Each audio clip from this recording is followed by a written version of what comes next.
Jason Seiken, as many of you will know, was brought into the Telegraph Group as Chief Content Officer and Editor-in-Chief nearly 5 months ago.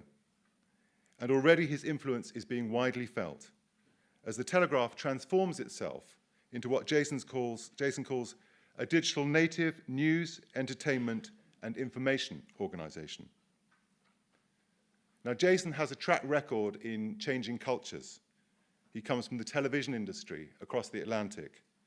As a senior executive at PBS in America, which is the equivalent of the BBC, where he and his team transformed the network into a digital industry leader with multiple awards and a reputation to match. He's also worked on newspapers, most notably WashingtonPost.com, which is now, of course, owned by Amazon's Jeff Bezos. So what is the vision that Jason has to develop the influence of the Telegraph brand editorially and also commercially? And how will news organizations in general be able to capitalize on all the new platforms that are now available? In his first major keynote since taking over, Jason is going to share his thoughts on that with us now, and I'm delighted that he's here and to welcome him up onto the stage. Ladies and gentlemen, Jason Seiken.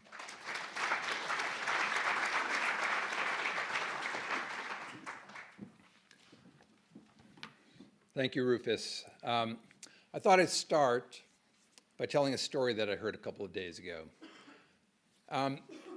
So a newspaper editor was walking on the beach in Bournemouth when he stumbles upon a lamp in the sand. So of course he gives it a rub, and of course out pops a genie. And the genie offers any wish the editor's heart desires. And the editor says, "I'm desperate to attend the World Cup, but I hate to fly and I get seasick, so build me a highway to Brazil."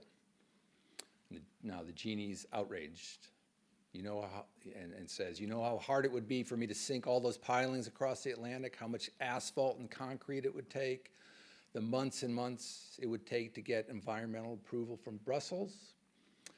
So, okay," the editor says, "forget it.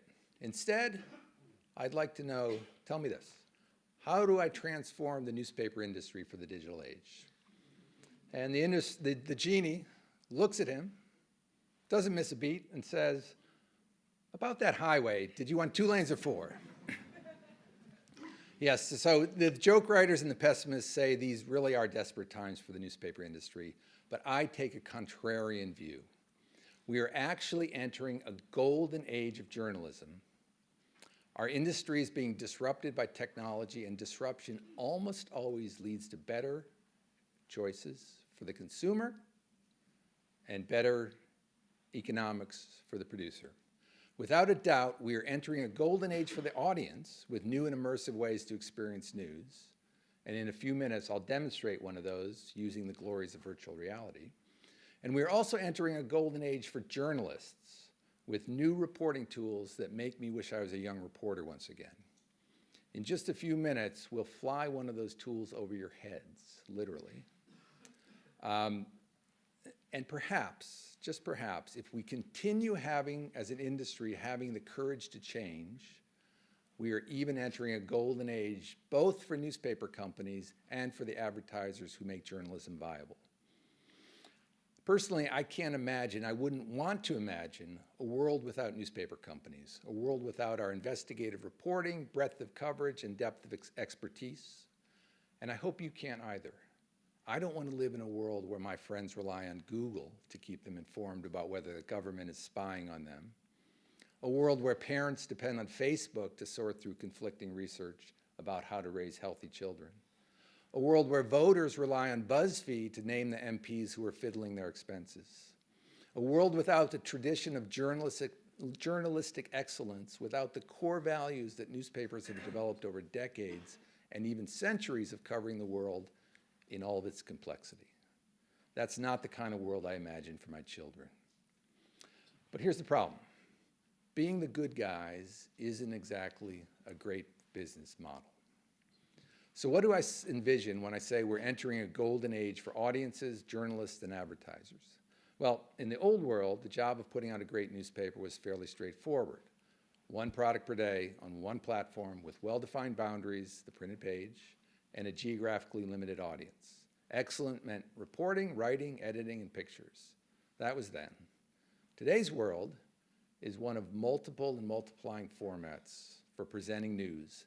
Text, pictures, video, audio, interactive graphics, searchable databases, lists, shareable social media, on and on and on. A world of new reporting methods, from data mining to camera-equipped drones, from tweet analysis to live blogging.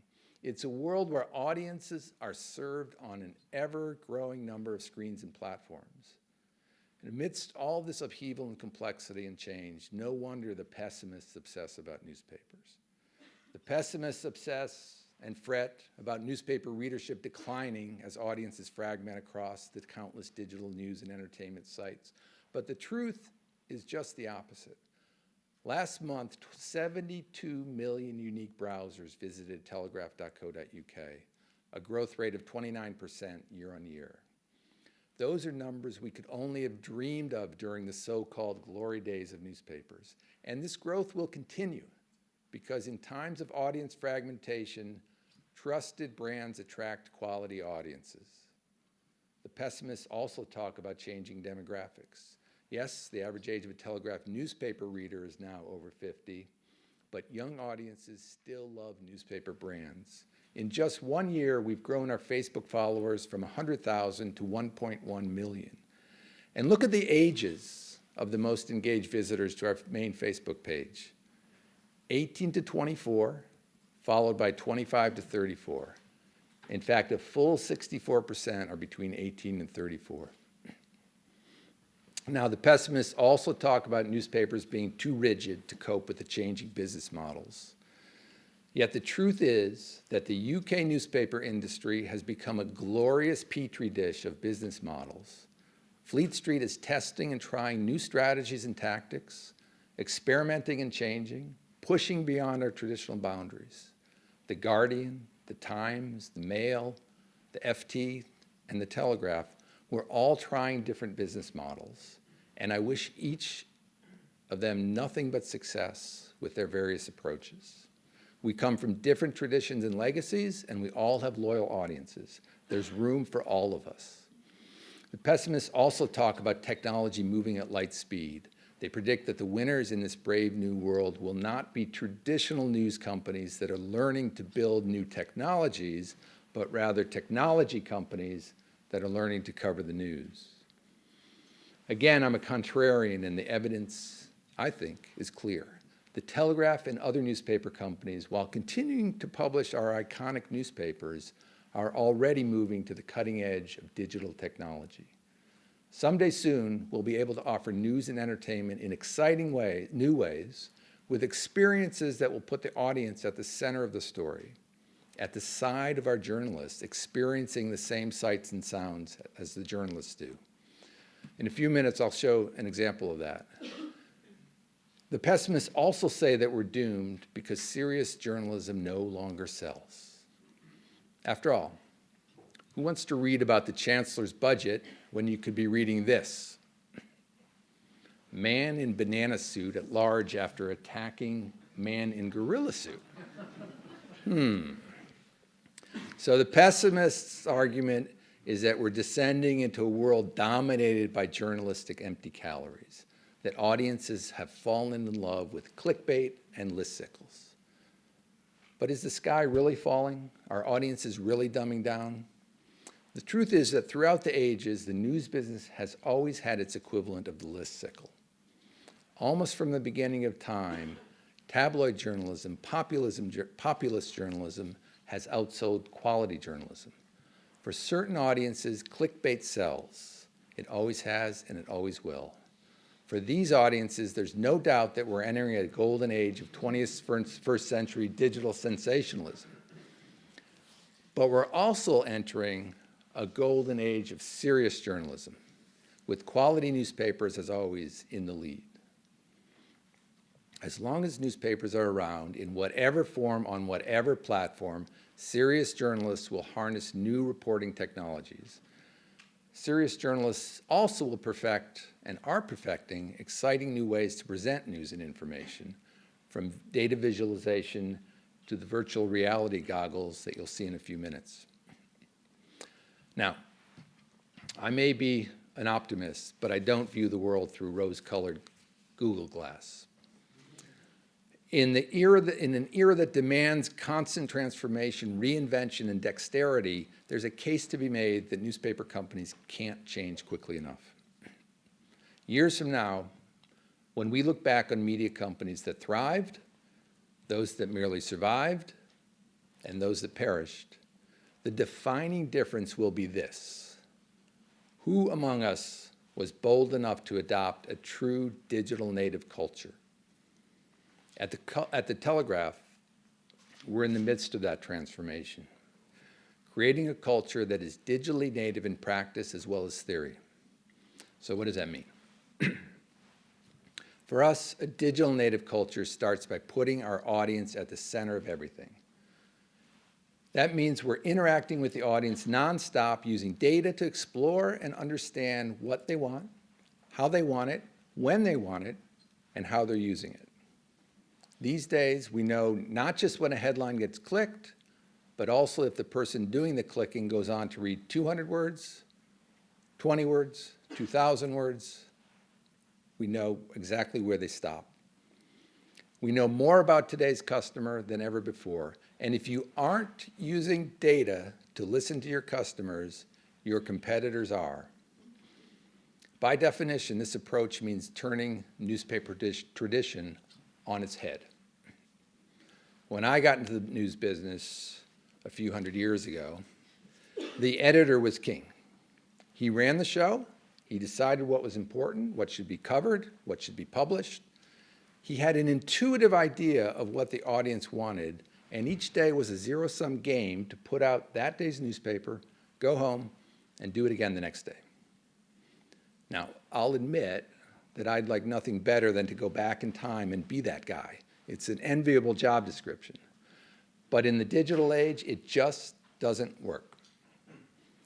A top-down, command and control style can't grow today's newspaper because no one person, no one, has the skills in print, audio, video, interactives, data, text, mobile, social, SEO, analytics, infographics, blogging, click-through rates, click-to-open rates, conversion rates, subscription rates, bounce rates, time spent, revenue per page, yields, lifetime value, cost of acquisition, content syndication deals, apps, native advertising, acquisition opportunities, computers, phones, tablets, TV monitors, wearable computers, virtual reality goggles, and the soon-to-be-released Apple iCerebellum brain implant or whatever technology is coming next.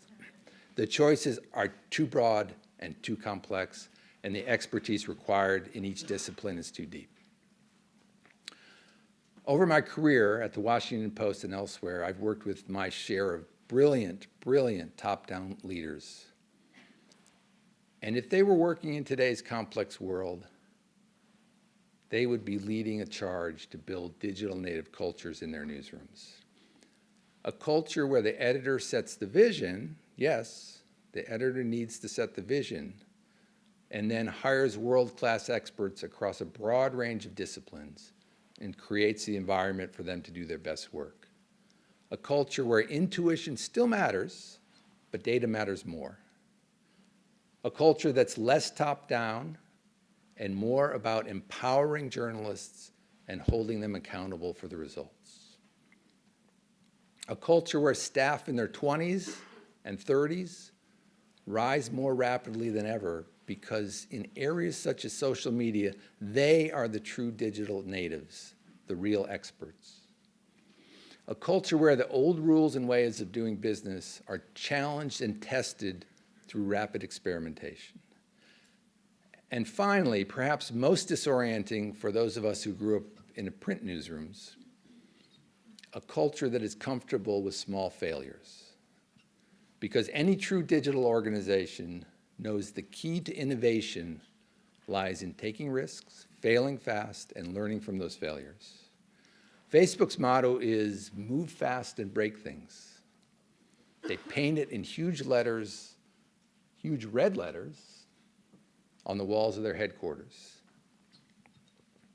At my previous job, I created a failure goal at PBS that penalized my staff who didn't fail enough.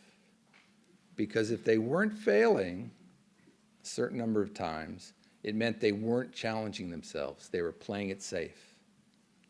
This is the culture of innovation at our digital competitors, and at the Telegraph, it's the digital native culture that we now embrace. And yet, that's not the end of the change. Today's editor-in-chief has one other new and critical role. As we've painfully seen during the past 15 years, without healthy business models, there's no journalism. Following the profound disruption in the industry, the editor-in-chief today must bridge the once sacred divide between editorial and publishing. Today's editor must live at the heart of the business, helping devise new revenue streams, nurturing and developing relationships with advertisers and partners, but always, always ensuring and protecting the editorial integrity of the institution and its journalists. Of course, all the culture change and new technologies are pointless if they don't result in more compelling journalism for our audiences. The Telegraph always will be about news, but the 21st century Telegraph is equally about using new technologies to help our audiences make sense of our increasingly complex world and to help them make the best decisions in that complex world for themselves and their families. So I'm going to pause and stop droning on and swap in a drone of another kind, a real drone, one of those technologies I mentioned earlier that are unleashing this golden age for audiences, journalists, and advertisers. My first hire at the Telegraph was Lewis Wild, and Lewis is a former divorce lawyer who now builds drones and uses them to pretty much go where no journalist has gone before. Lewis, if you could come up, and we're going to take you on a drone adventure here. So it was move fast and break things. Was that the? Was that? That's the goal. So, Lewis, you have drones of all sizes, but you're going to be doing the baby drone here, right? Yeah, that's right. So this is a bit of a big bird. So I hope you guys are ready in the front row. If you just keep low, we should be fine. No one's more nervous than I am.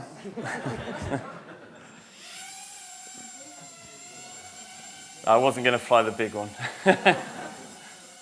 But I've actually got a live feed here in front of me on my screen, so I can see you guys close up. So this drone is equipped with a video camera, correct? Yes, that's right. And you are seeing it on your screen. Yep.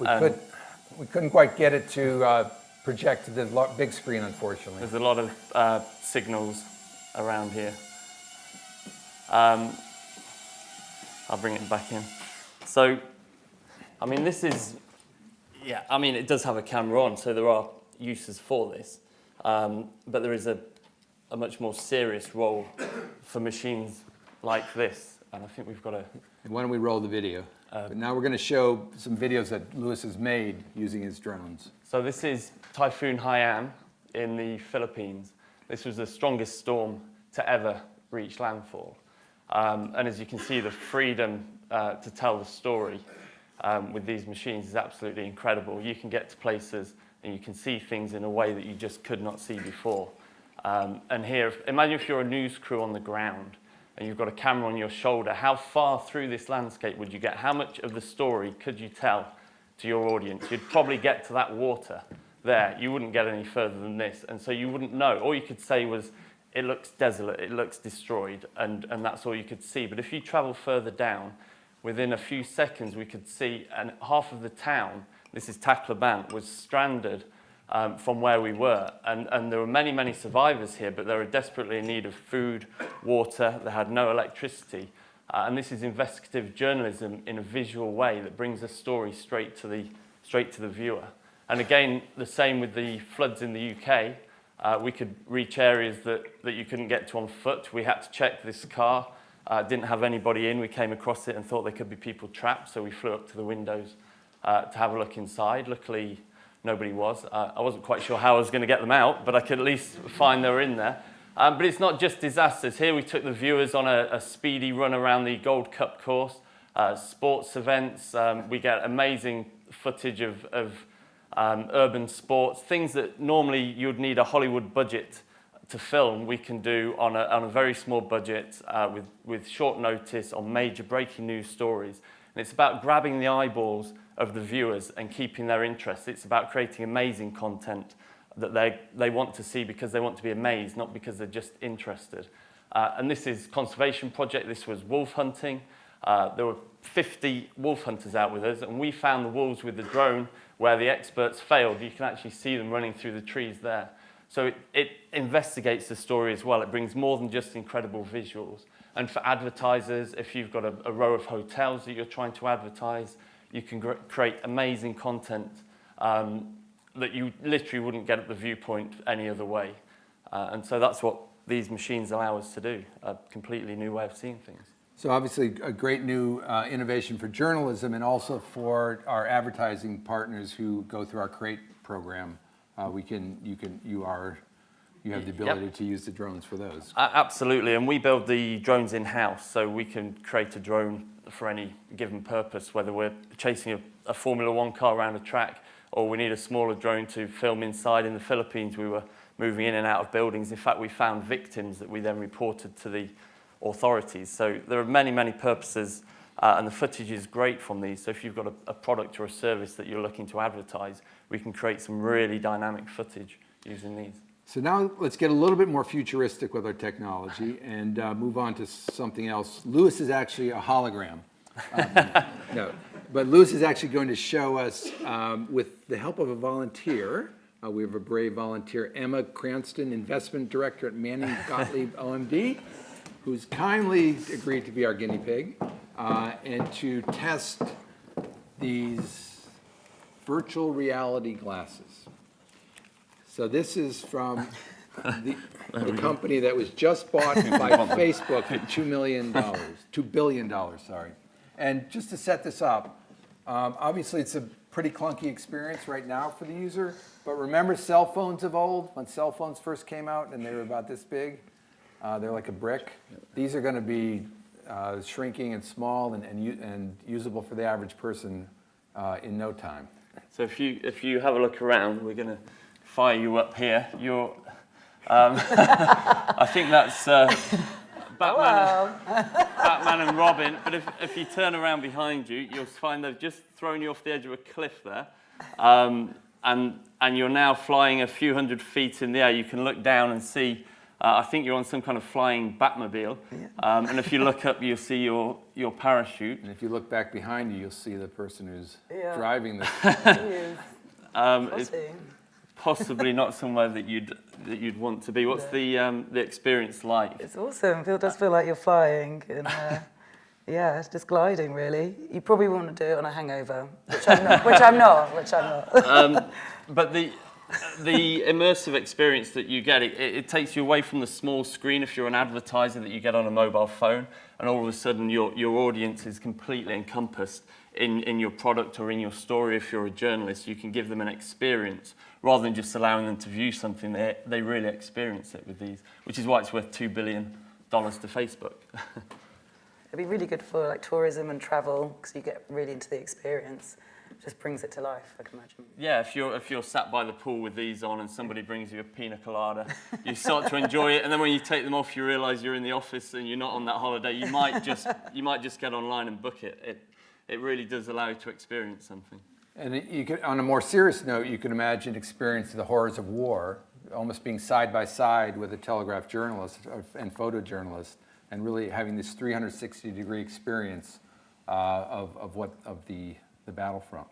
Yeah, I can imagine a scenario. I build cameras for shooting this footage, and you would really be there running out of the back of that helicopter in Afghanistan with the troops. You put these on, you'd experience the news rather than just view it. So I think this is one of the platforms that we're going to be fighting out in terms of news and advertising in the coming years. Great. Shall we take these off? Yeah, I'm a bit seasick. Thank you so much.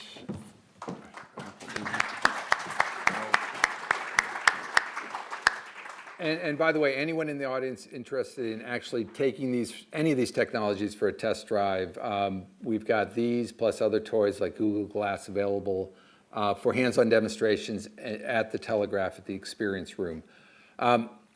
So with that, let me close by putting myself in the genie's slippers and explaining why we won't have to build that bridge. Changing an iconic institution is no cakewalk, but I know it can be done because I've done it before. What I found in leading the transformation of America's public television network, a challenge not unlike the one that we all face, was that changing an old media organization to a digital native culture is not impossible, and it works. PBS is the definition of a cautious organization.